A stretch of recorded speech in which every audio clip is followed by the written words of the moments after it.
Hi, Tom. I'm Barry Smith, and this is Michelle Jackson. And together we are Smith and Jackson Military Antiques and Firearms.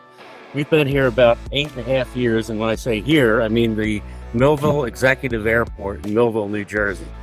Uh, this airport was built in 1941 specifically for defense. It's actually Millville's first defense airport. Leon Henderson, who was Roosevelt's price administrator during World War II. He was actually from Millville, lived on Carmel Road. He was influential in having the airport, air base, I should say, military air base, based here in Millville. So in 1941, August of 41, the airport opened. There was a big celebration back then, and you all know what happened on December the 7th, 41, Japanese attacked Pearl Harbor.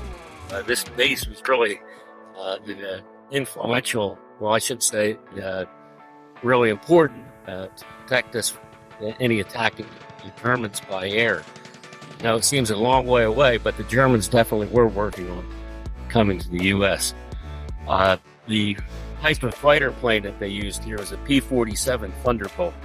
And it had a massive engine on it, and they trained here. This was an advanced fighter training base. Pilots who came here had already received previous fighter training, but when you came here, you learned gunnery. In other words, how to shoot planes down, how to attack trains, ships, vehicles, and that kind of thing. So when you left Millville, you were ready for combat. As you can see, we have a lot of mannequins in here. We name all of our mannequins, by the way. One of our good friends who passed away about 5 years ago now was from Greenwich, New Jersey, and we call him Private Robert Brooks Jackson. And I happen to bring his actual uniform here today, so I hope to show that in the tape a little long. Oh, yeah. Cool. Very interesting. So this is a typical GI from World War II, and you can see that he brought back a few souvenirs. The treasured German Luger, and he's got what's called the Knight's Cross and the Iron Cross too as a souvenir. At his waistband? Yes. Gotcha. What's his rifle? It's a reproduction of an M1 Garand, or a lot of people like to pronounce it Garand rifle. That's really, in my opinion, the rifle that won the war for us in World War II. The Germans had a bolt action rifle, meaning that every time they fired a round, they had to take the bolt, pull it back, put another bullet in, pull the bolt forward, and re-aim. So it took a lot of time. With the Garand, it had 8 rounds in it, and they could fire 8 rounds, one right after another. There's a lot of interesting things in this case. A lot of this stuff came into our shop since we've opened 8.5 years ago. And there's a whole mishmash of items in here. Great helmet here from the Vietnam War. It's called a short timer helmet cover on it. He was counting the days that he was over in Vietnam, and it looks like he actually made it home. Got a German World War II Air Force helmet here. German World War II police helmet.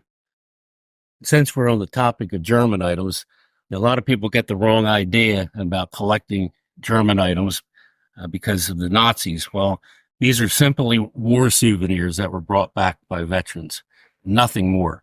I've been collecting for 50 years. It's hard to believe, but I've never met anybody who's a neo-Nazi who collects this stuff, only historians.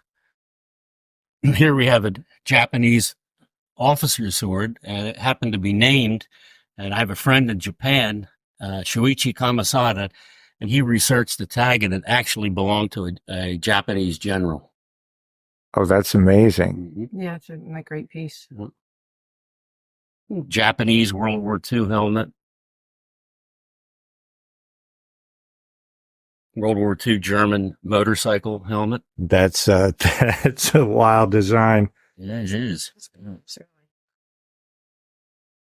And we're not only a military collectible shop, but we're also a gun shop. So you're going to see a lot of war souvenirs and a lot of firearms. At the bottom, you have a lot of World War II German daggers. Here we have the uniform of, I forget his rank now. There's his rank on there. Uh, Captain.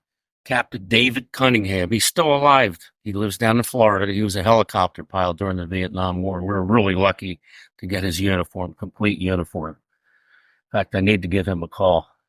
We talked Yeah, to we him talked to last him year. last Yeah. year for a long time. He's a very, very nice guy. That's his whole You might setup. find this painting really interesting too. This is the crossing of the Rhine River in Germany. Is it February or March? I think March. I'll say March, 1945. But this is an actual photograph a friend of ours painted for us. And so you can see the fear on the guy's faces. And our friend Marcos Montero did a really fantastic job of capturing the photo. What's interesting is that the soldier in the foreground, his face was completely washed out of the original photo. So we gave Marcos a original World War II American helmet and uniform, and he took a picture of the son wearing the items, and he planted him in the photo, in the painting. Oh, that's cool. Is that cool? Ooh, potato masher. Yeah, well, you're good. You know what that is.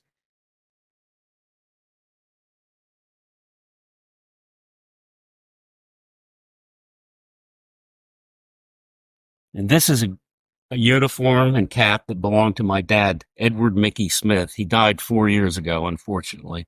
We collected together for 46 of those years, of the 50 years I've been collecting. And I always told my dad he had the most important job on the ship. You want to take a guess? He was cooking. He was the cook. Yeah. And he served aboard the USS Macon, which was a heavy cruiser. He was really, really proud of the service. I'm not familiar with the Macon. What? Give me a brief history on the Macon itself. The only thing that I know is it was involved in the Suez crisis. And I don't know what year that was, 56, something like that. But it was a World War II ship, definitely a World War II ship that was made into razor blades eventually. You know, this is our Japanese World War II mannequin. Most of the stuff is original. Some of it isn't.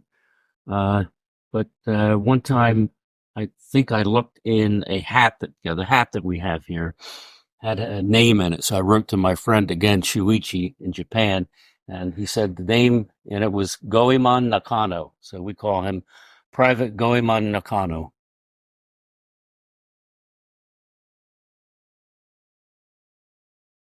And here we have a Marine Corps soldier.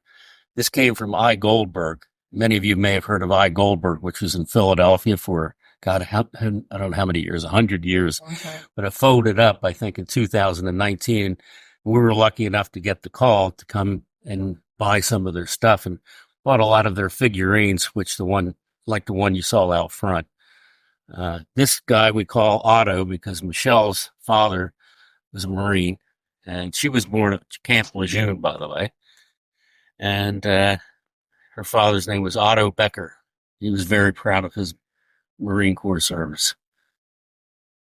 Even The big G.I. Joe is from Michael. G.I. Joe came from there.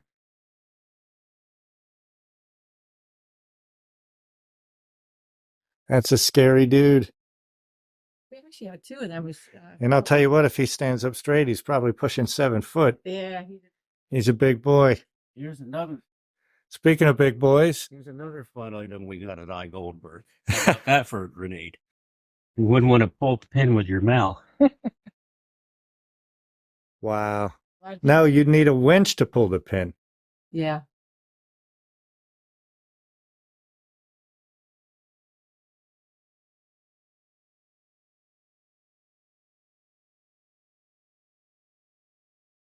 We got our German mannequin. I think we named him Hans. And this is our German World War II soldier. Call him Hans. And this is just as a German soldier would have appeared in 1939 during the invasion of Poland and 1940 during the invasion of France. See, helmet, dog tag here. This is an Iron Cross second class. for an act of bravery in the field, kind of equivalent to our Bronze Star. A German potato masher. They're called a potato masher because they look like one, but they're actually a grenade. Potato masher grenade. Ammunition pouches. And he's wearing a K98 rifle on his back, too. It's amazing how much equipment that they carried on them. If you want to take a look at the... There's his canteen. How many pounds of equipment would that be altogether for this fella? His mess kit, his gas mask, canteen, and a I would imagine, rifle. yeah, I would imagine with the rifle included, you're talking 75 to 100 pounds, maybe. Wow. Yeah. A lot of gear. And these are gas mask canisters? Mm-hmm.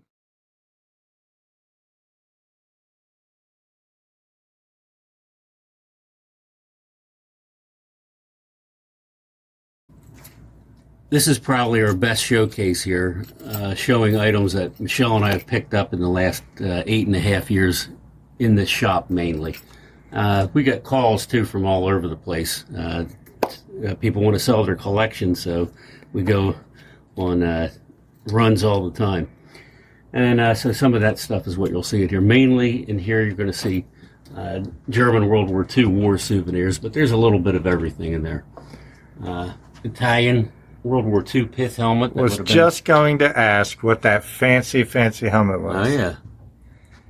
Ooh. Italians didn't mess around. No. I've been used in North Africa. Usually the army with the best uniforms loses the war. I think that's funny and fair. So you have several German caps at the top here. And have a World War I. Here, yeah, let's go ahead and get behind the glass. World War I German. Oh, wow. It's called a Pickelhaube, which means in German a spiked helmet. So you have a spike at the top. Sure. Doesn't really do anything. Like in the cartoons when we were growing up. Yeah. Wow. And so what were the various unis and who was wearing these? These helmets here, hats here? Yeah. Rather, yeah. This is a Army enlisted man's visor cap. And very fancy for an enlisted man. Yeah. Wow. Yeah, and the white piping that you see, here I call this piping, that is for infantry. If it were red, it would be for artillery. Gotcha. Here we have a political leader's visor cap. It's a low-level political leader. And this is for an SS soldier who, they were the elite of the German army, and the bad guys as well, as I'm sure you've heard. Here we have a World War I U.S. medic's helmet. 3 German Army helmets. This one's camouflaged. The Germans were big on camouflage, and this one even has a little bit of shrapnel damage to it. I was going to say, somebody had a bad day with that helmet. Yeah. Or a lucky day. Right. Ooh, that's an interesting firearm. Yeah, that's called a broom handle Mauser, because is it because the hand? Yeah. Is that a full? What am I looking at? A stock there? Yeah. Yeah, it's a stock that goes with it. Yeah. It's a broom handle Mauser, and the gun actually fits into the stock. It fits in it, and you can use it as a shoulder.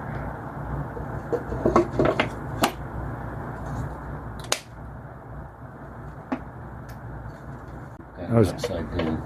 There you go. Look at that. So it becomes like a little. So got a pistol that turns into a rifle.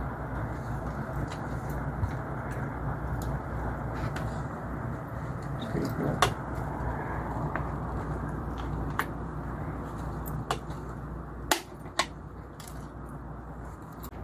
There's a lot of other interesting things in here. German World War II armbands.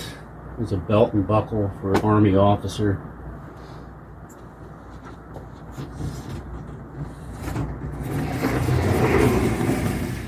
All right, I was just going to say, that's right out of Indiana Jones. Yeah, this is particularly interesting. It's the only German World War II award that had the soldier's or airman's name on it. This one was given to Unteroffizier, which means Sergeant Adolf Hosang.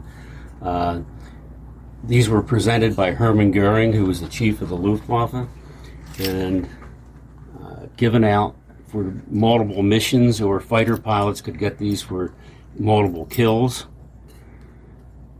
They came in a case too, and about 7,000, I believe, of these were awarded. They're beautiful. Beautiful.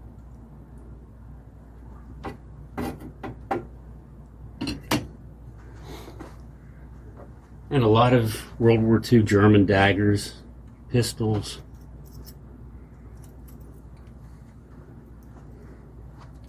Those you've got a couple versions of Luger there. It looks like to me. 1911 is a US 45, and there's a P38, a German Luger. Okay, the P38 is what I got wrong. Yeah, the P38 Right. has replaced grips on there. Normally, it would have wood grips or plastic Bakelite grips.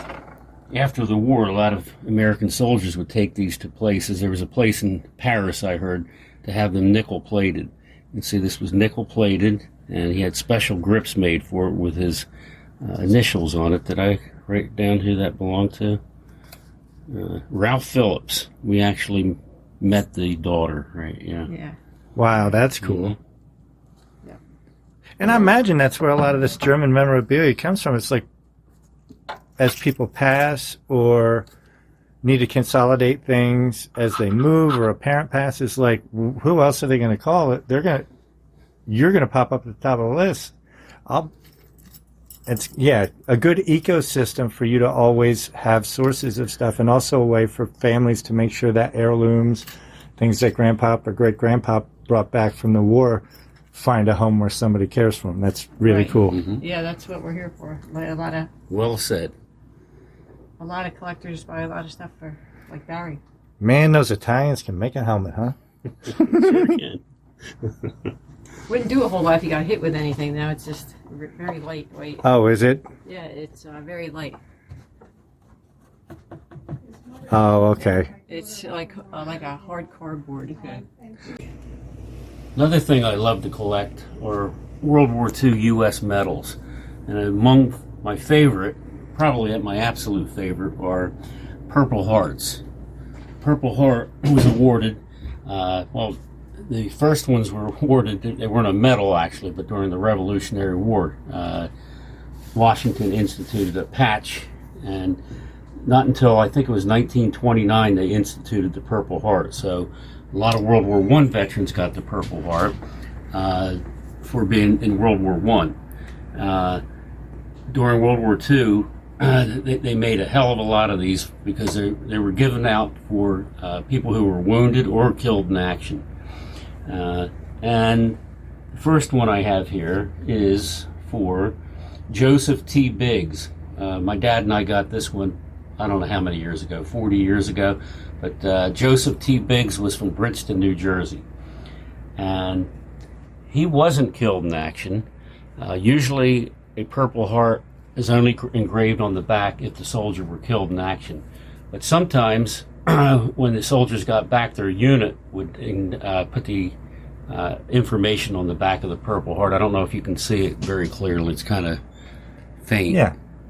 But it gives his Promote the name merit. and his specific Oh, unit. no, that if you, hang on, I believe I can get,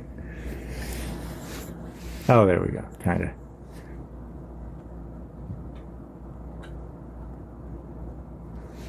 All right. Oh, perfect. Oh, there we go. Joseph T. Biggs, Jr., 26th Infantry, 1st Division.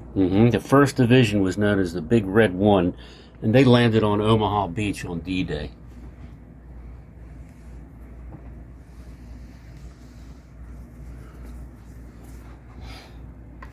And then we have another Purple Heart for Private First Class Mitchell A. Kamensky. He was from Bridgeton, and I actually knew one of his family members, and that's how I was able to acquire this Purple Heart. But he was killed in a B-24 bomber on July 11th, 1944, over the Netherlands after a raid on Munich, Germany. And you can see that this Purple Heart is officially engraved on the back. It's kind of small as well, but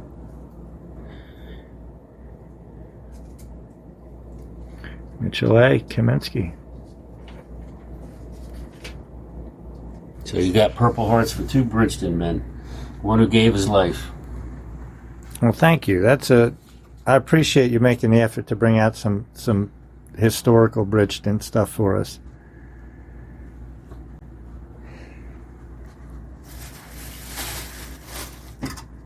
And I do think it's cool that, these families have somewhere, like, instead of things getting lost in the shuffle, they know you're going to take care of it. You're going to, give it a place of honor and maybe even get it a new home of honor. Yeah. Believe me, private collectors take care of this stuff better than many people, including museums. This is a piece I think you'll find really interesting.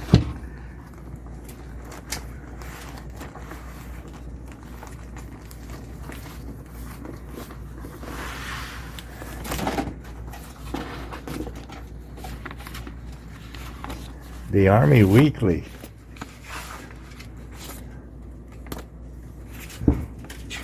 I bought this piece back in 1989 from a Bridgeton veteran, John Shaw, and he was at Nuremberg at the end of the war, and Hitler held all of his so-called party rallies at Nuremberg up until the beginning of the war. Once the war started in 1939, they discontinued the party rallies. But on top of the area where Hitler spoke, there was a big, giant swastika that capped the stadium. And at the end of the war, members of the 7th Army wound up going into Nuremberg, and they placed explosives on top of the swastika or below the swastika. There's actual footage of this being blown up. You could look it up on YouTube, Nuremberg swastika being blown up. What's really cool is John Shaw was actually there, and he brought back a piece of the swastika. And years ago I got this booklet about Nuremberg, and it talks about exactly the stadium, and it talks about the swastika itself. It says the whole complex was crowned by a copper gold-plated swastika within a laurel wreath. And there you have it. It's copper and gold-plated. Wow. That's rough when your enemy's blowing your trophies to pieces and taking them home as their own. To a lot of people that would be a piece of junk, but as you can see, I document everything that I get right from a veteran or a veteran's family. No, that's I think it's we're sticking it to the Nazis, frankly. Blow it up and take it home. That's it. Yeah. This is when I actually acquired it from him. You can see that was a long time ago. Wow. John Shaw handed me the piece of the swastika. Yeah. I also collect photos of the swastika on top of the Nuremberg Stadium. Wow, interesting.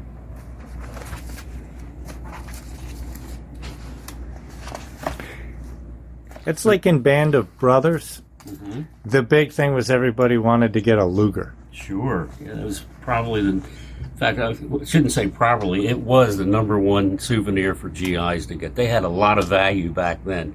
And guys were paying $200 for them back then when they were only getting, I don't know how much a month, $40. Yep, yeah, I was just going to say. Yeah.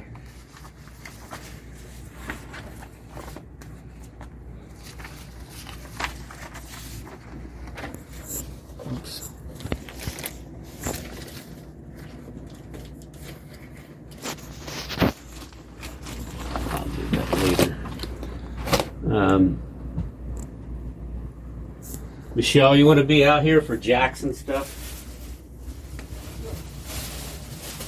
I'm trying to print something. That printer's not working. Let me just look through this real quick to make sure I get a photo of Bob. Oh, that's a great shot. Look at that. That is a great shot.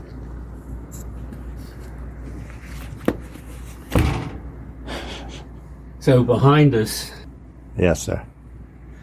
So behind us, we have the World War II Eisenhower jacket, or Ike jacket as they were called, of our very good friend Robert Brooks Jackson.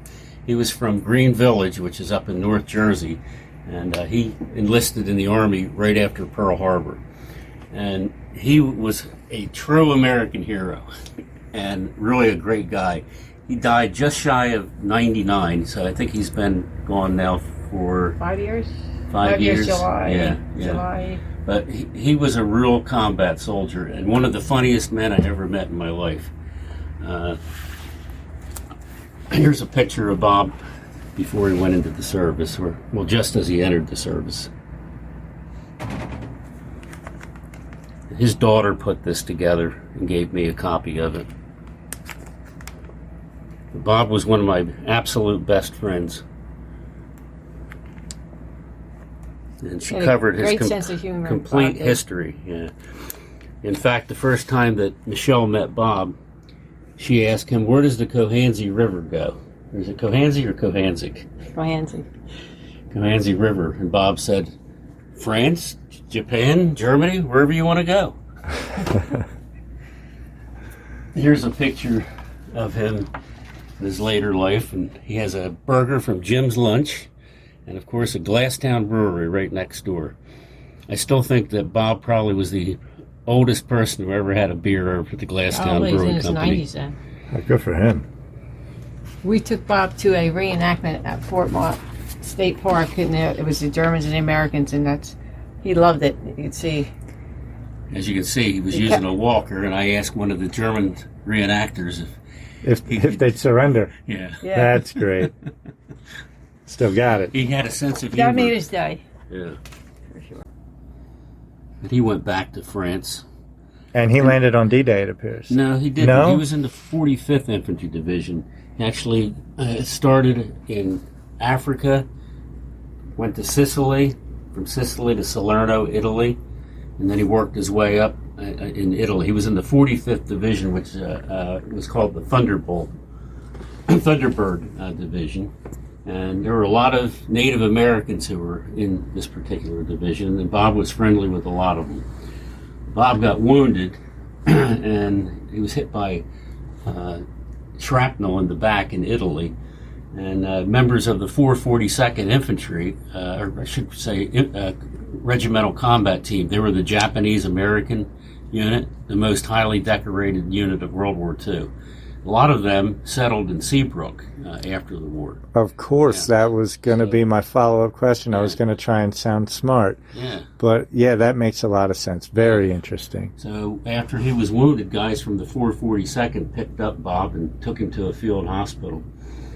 And then, after he recovered, he was, like during the Battle of the Bulge, it wasn't quite the Battle of the Bulge, but it was still at the same time, January 1945, Bob was captured in a small village called Wingen-sur-Moder. I don't know if I'm pronouncing that right in French, but he was captured by SS troops. And a lot of soldiers will say, "Oh, I was captured by SS men," and they were just captured by the regular army.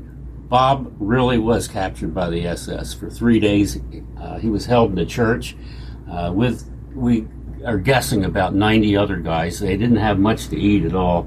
They only had a couple cans of peaches, I think he told me, and a little bit of water. But all the while, there's shells blasting through the church. And one day, 3 days later, the doors busted open, and it was Americans. Do we have a picture of that church with the... that might be right in before here the too. Germans were going to go in and shoot all the Americans, the Americans shot the Germans at the door going in ready to... They were very lucky to live. Here's the church. Here it is right here. Yeah, so see the Germans, they were going into... Bob said they were coming to shoot the Americans, and they were saved last minute when the door opened. And they shot all the Germans around the church. But here's the pew, and Bob went back there in 2011 and sat in the exact pew that he sat in January of 1945. Wow, that's very interesting. And he went on to the end of the war, and he wound up in Munich, Germany, and actually was one of the people who went to Dachau concentration camp, which is located right outside of Munich. One of my favorite stories to tell about Bob is at the end of the war, he didn't have access to a lot of information, but once you got into occupied Germany, there were plenty of radios around. So he went into an old couple's home and he took their radio and he took it back to his barrack or wherever he was staying, and he said, he listened to the radio that night, and then his conscience got the better of him. He says, "What the hell did I do?" So he took the radio back to the old couple, and when he gave it to them, both were crying. Seems forgivable to me. Like, you've got that guy in warrior mode 1 minute doing all sorts of hell or high water stuff. Yeah, I can see where it's a little bit of work to go from mode A back to normal, sort of civilized, I shouldn't take your radio mode, which is a very different than battle mode. I'm not going to pick on a guy too much for that. Especially, like I said, he had just been at Dachau concentration camp. Yeah. And they were blaming all the Germans, but I always admired him for giving that radio back. No, it's good to keep your conscience, for sure. And he was that's a local family? Well, he was from North Jersey, but he lived in Greenwich. That's where I met him. Okay. Yeah. And I knew him for about 25 years, and he was a great guy. He was really, really funny. He walked into a liquor store in Salem one day when he was coming back from his daughter's in Bluebell, Pennsylvania. And there's 2 liquor stores there, and they both have bars on the windows. So he wanted to make a hit and run and get a bottle of booze. I forget what type of booze it was. And he walked in there. There was a German Shepherd that was in attack mode, barking and trying to jump over the counter. So Bob said, "I took that bottle of booze, put it on the counter, paid for it, and got out of there. I'm not feeding anybody's dog." And that was Bob Jackson. He was so funny, really. He's a big guy. Mm-hmm. He's a big guy. He looks like a big guy in those pics. Yeah. All right, let me show you. Okay. Here we have one of the most significant items that ever walked into our shop. This uniform, which is from the GAR, which is the Grand Army of the Republic. It was the Veterans Organization for the Union Army after the Civil War. These items belong to a man named William Jackaway. And he was from Philadelphia, Pennsylvania. And he was quite a guy. He was a fireman, and he fought in multiple battles during the Civil War. Oddly enough, he was never wounded. He's a big guy, like you, Tom. We figure he had to be at least like 6'3" or something like that. The way that we know that, not only from some of the photos that we have, but also the size of this uniform. Michelle will demonstrate how tall he was in a minute when we show you the pants. But we have his GAR kepi, and this would have been on his ammo box, a breastplate for his ammo box. This is a GAR medal that he got after the Civil War, and this is a infantry bugle that would have been on the top of his original cap that he would have worn at Gettysburg. These 2 pieces definitely were at Gettysburg. But what's interesting is that during Gettysburg, Jackaway was at the Bloody Angle, which you have to know your Civil War history, but you should read up on it if you don't know about that. But that's where during Pickett's charge, that's where they breached the Union lines, and they actually did for a short distance. But the 72nd Pennsylvania was there, and if they couldn't fire their rifles, they were using their rifle butts as clubs. And Jackaway was one of the people who actually did that. Now, what's really interesting, too, about Jackaway is that he was Philadelphia's oldest living Civil War veteran. And he lived to be almost 104. Let me see. No, he was 103. But you got to love this, because in 1940, when he turned 100, he challenged Adolf Hitler to a fight. He said he'd fight him anytime, any style, anywhere. And he called the German Fuhrer a big bag of wind. Now, isn't that amazing to have a Gettysburg veteran challenge Hitler to a fight? That is amazing. And in this photo of Jackaway, this is the exact kepi that you're seeing right here, and the exact GAR uniform. Wow. That's the medal to the right of the image. Yeah. Yep, that's right. And you know what's funny? He was a tall guy, but his tiny, tiny head. Mm-hmm. That a very, very small head. But if you look at the pants, this was dry cleaned after he wore it at the 75th anniversary of. I feel like a on the Civil wall. War battlefield's a good place to have a small head. Yeah. But this is how tall he was. Like, these are his pants, and that's the floor. So that's how tall his legs were. That's pretty good. He's a tall guy. And we know that he attended the reunions at Gettysburg after the war, and he was at the last reunion in Gettysburg in 1938. It was the 75th anniversary. Okay, and here's a picture of Jackaway shaking the hand of a Confederate soldier at the Bloody Angle. This was at the 75th and last reunion of Gettysburg in 1938. And William Jackaway, who you can see right here with the cane, is wearing the exact uniform we just showed you. And he is shaking the hand of William O. Gillette of Louisiana. He was the last survivor of Davis's brigade, part of Pickett's men. Wow. This is a really iconic photo. Well, anyone who knows a drop of Civil War history will know Pickett's charge. Sure. And you're telling me that these fellas were at the breach point of Pickett's charge at Gettysburg. That's a story. Yeah. July the 3rd, 1863. And here they are. 75 years. Yeah, 1938. And if anybody wants to read about William Jackaway, this guy from Philadelphia, this guy from Philadelphia wrote a whole history on everything he did. Yeah.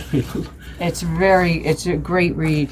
It really is. It's Bob McNulty. Yep, and it's a great read about William Jackaway. It tells you his whole history from what he started as a kid to like all the way through, and it's pretty interesting. I want to say one more thing about this as soon as I find it. Back in November of 2022, Michelle and I actually went to the Bloody Angle, and we brought Jackaway's uniform with us. And this is the monument for the 72nd Pennsylvania, and you can see, as I said, Swinging that. using their rifles as clubs. Wow. Yeah, here's the photo of Jackaway shaking the hand of the Louisiana rebel. And if you really look closely in the photo, you can see the top of the monument right there. And I had Michelle hold up the photo, and she's standing about where they shook hands. Gotcha.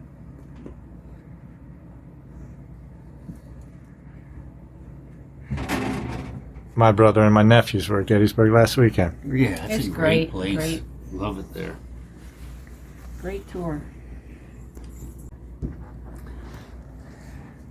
This A2 jacket, which was issued to well, I shouldn't say Air Force, it's Army Air Corps during World War II. The Air Force was under control of the Army, so it was called the U.S. Army Air Corps.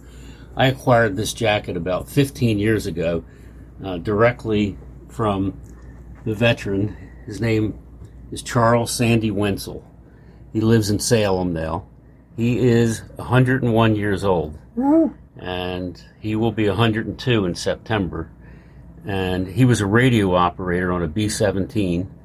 He flew the first mission over Berlin, Germany on March the 6th, 1944. And he flew 25 missions and was never wounded. But this is his A2 jacket that he actually wore during all of his missions. He was his bomb group was the 95th Bomb Group, and that was part of the 8th Air Force based out of England. This is the 94th or 95th Bomb Group insignia. And on the back of it, you can see the name of his plane, which Sandy himself named Ready Teddy, and a bomb for each of the missions that he participated in. Oh, this is handsome. And I asked Sandy, how come they call you Sandy? And where'd you get that nickname? And he said that when he got on a school bus for kindergarten, God, what year would that have been? He was born in 19... That'd have been 25, something, I 95 forget. years, 96 years Do the ago. math, yeah. 96 years ago. He got on the school bus, and the bus driver gave everybody a nickname. And because Sandy had sandy hair, he called him Sandy, and that's a nickname that stuck. That's all it takes. Yeah. I'm really proud to have this jacket. That's an amazing. That's one of the things that jumped out at me in the whole building. Just looking around, and you bring this in special for us? I did. Thank you. It's gorgeous. Yeah, that's. He lives in Salem still today. Michelle and I visit him every once in a while. We used to take him to dinner with his girlfriend, who's 20 years younger than him. She's 80-something, 85 My mom's actually. Yeah. 85. So, but now he's kind of not real mobile. He gets around, but slow. Good. Here's one more uniform I'd like to show you, mainly because it's related to the area. This is the Ike jacket of my Uncle Joe, Joe Walensky. He was in the 88th Division, which served exclusively in Italy during World War II. And it's great to have a photo of him wearing the jacket and even the scarf. You can see it's the exact scarf that he's wearing in the photo. Oh, very dapper. And at the very end of the war, the last 3 days of the war, he was captured by the Germans. But they knew the war was over, so he wasn't treated badly at all. He was born in 1918 and he died in 1999. He lived in Fairton. He was a refrigerator and air conditioning repairman. So a lot of people knew my Uncle Joe. Those Ike jackets are pretty great too, actually. Yeah. So on the U.S. side, that might be one of the cooler garments I've seen I yet. totally agree. Yeah. Short cut, they look smart. Yeah. Throw a little scarf in there, and you are really, really shined up. I'm not going to lie. Yeah, handsome. Mm-hmm. So you forgot to tell about Sandy was captured, and he was not only in Well, World War II, he was in Korean War, and he got captured. Sandy was captured? Yeah, Sandy was captured. Yeah. And during the Korean War, he fought the Second War, after World War II. Yeah, Sandy was involved in the Korean War also, too. I think he volunteered for it, which he didn't have to do. But I forget how long he was over there. But he was captured in a firefight with the North Vietnamese. And he was actually the operator of a... North Korea? In Korea, yes. I'm not sure what area of Korea he was in. But a North Vietnamese unit came toward them and slaughtered most of the guys in the unit. Sandy happened to be captured. But he was taken to a small prison camp. It was really an old farmhouse. It had an entrance and an exit on each side, and there were guards there every day. Well, Sandy kept an eye on those guards because every once in a while they'd take a break for lunch for maybe 10 or 15 minutes. So he kept an eye on it for several weeks, and one day he made a break for it. He took his jacket, it was just his shirt. They took their shoes. They took their boots, so he took his shirt and ripped it up and made improvised shoes out of his shirt. And this is in the wintertime, and there's snow on the ground and ice. So he had just a t-shirt on, pants on, and no shoes other than his shirt. So he made a run for it when a guard was taking a break, and for 11 days he was on the run. It's an amazing story, really. It was bitterly cold. He was hiding in the trees during the day and running at night. Yeah. And this is in Korea. Yeah. Okay, because you said a couple times the North Vietnamese caught him. Oh, sorry about that. No. The only thing that he had to eat the entire time he was on a fly for 11 or 12 days, he found a turnip in a field. And he ate that. He says the best thing he had. I was going to say, I bet it's the best turnip he ever had. Yeah, and he found streams too. And when he would do that, when he would find a stream, he'd use his hands to scrape the water and get just enough in his hands to have a little sip. But I said to him, well, how did you get to American lines? He goes, one day he heard some firing going on, and he just ran toward that firing. He said he took a 50-50 chance. And picked right. Wow. And then they put him in the hospital because he had frostbite on his feet, really bad. And the doctor wanted to cut his feet off. And he told the doctor that if he cut his foot off, he'd kill him. And he didn't get court-martialed. He was threatened with a court-martial. Yeah. But he still has his feet today. Oh, good for him. Yeah. All right. Now, this is a Vineland-related war story. Our friend who was in the Marine Corps in 1980s, late 1980s, he was part of Operation Just Cause, which was the invasion of Panama, which lasted from December of 89 till January of 90. Well, our friend Jim Lidke, let's see, do we have a picture of him? Yeah, there he is. He was getting married.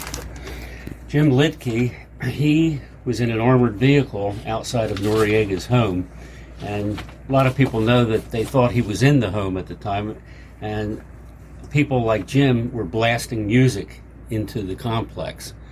And I asked Jim, I said, what kind of music were you playing? And I said, what kind of songs? And he goes, well, of course, Panama by Van Halen.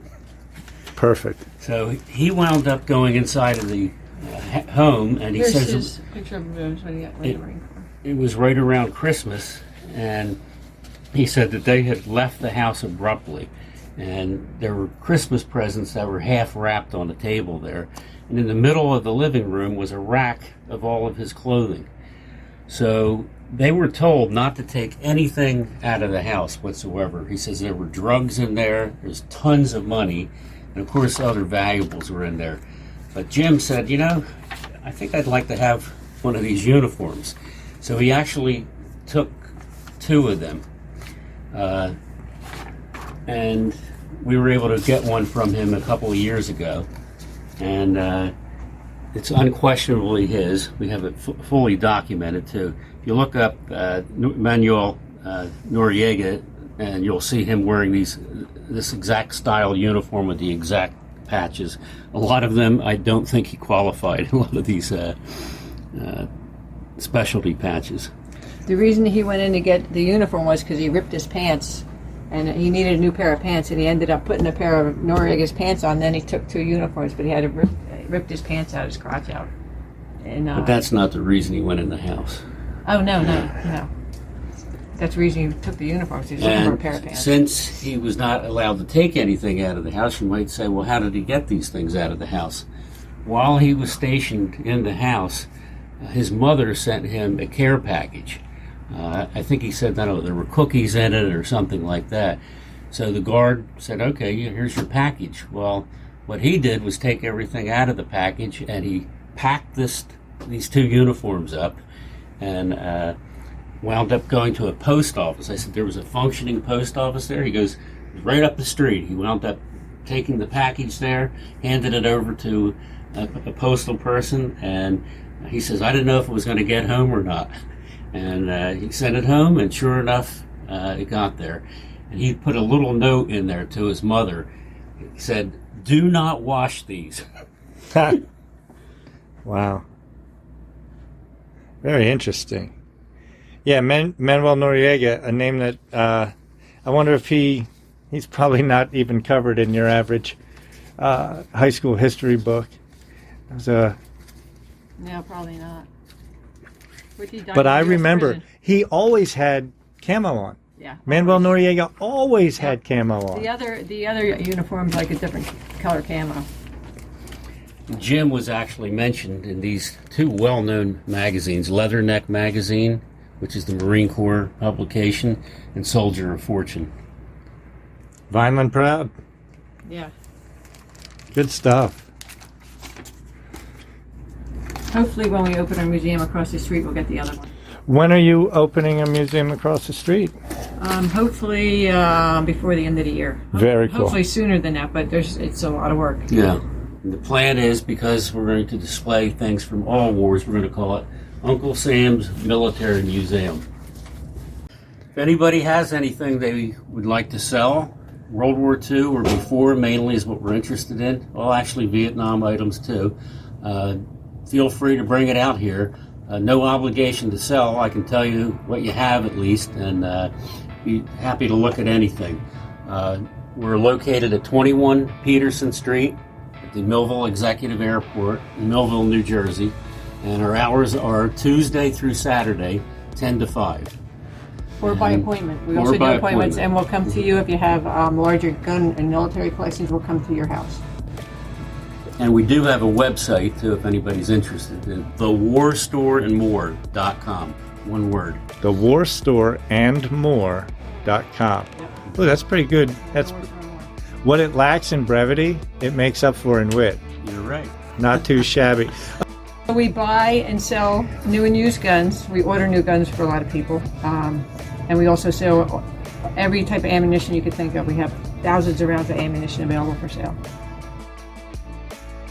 And going back to sort of when we came in, anybody who's a family member who's got old, what looks like memorabilia or something from great-grandfather, great-grandmother, and they don't know, this is a great place for them to come sort of figure out if it's something they should keep, or if it's something they should give you to keep, or if it's something of sort of heirloom value from back in the day. That's one thing I picked up here that I didn't expect to walking in the door is like, you're like a repository for the end of life for these historic artifacts. If a family doesn't have the room, or if it's just not appropriate for their house or whatever, you can give it a good home and sort of honor it appropriately for the historical artifact that it may be. You're right on target. Well, thanks again. Everybody head out to Smith & Jackson, and we'll see you soon on the Beacon.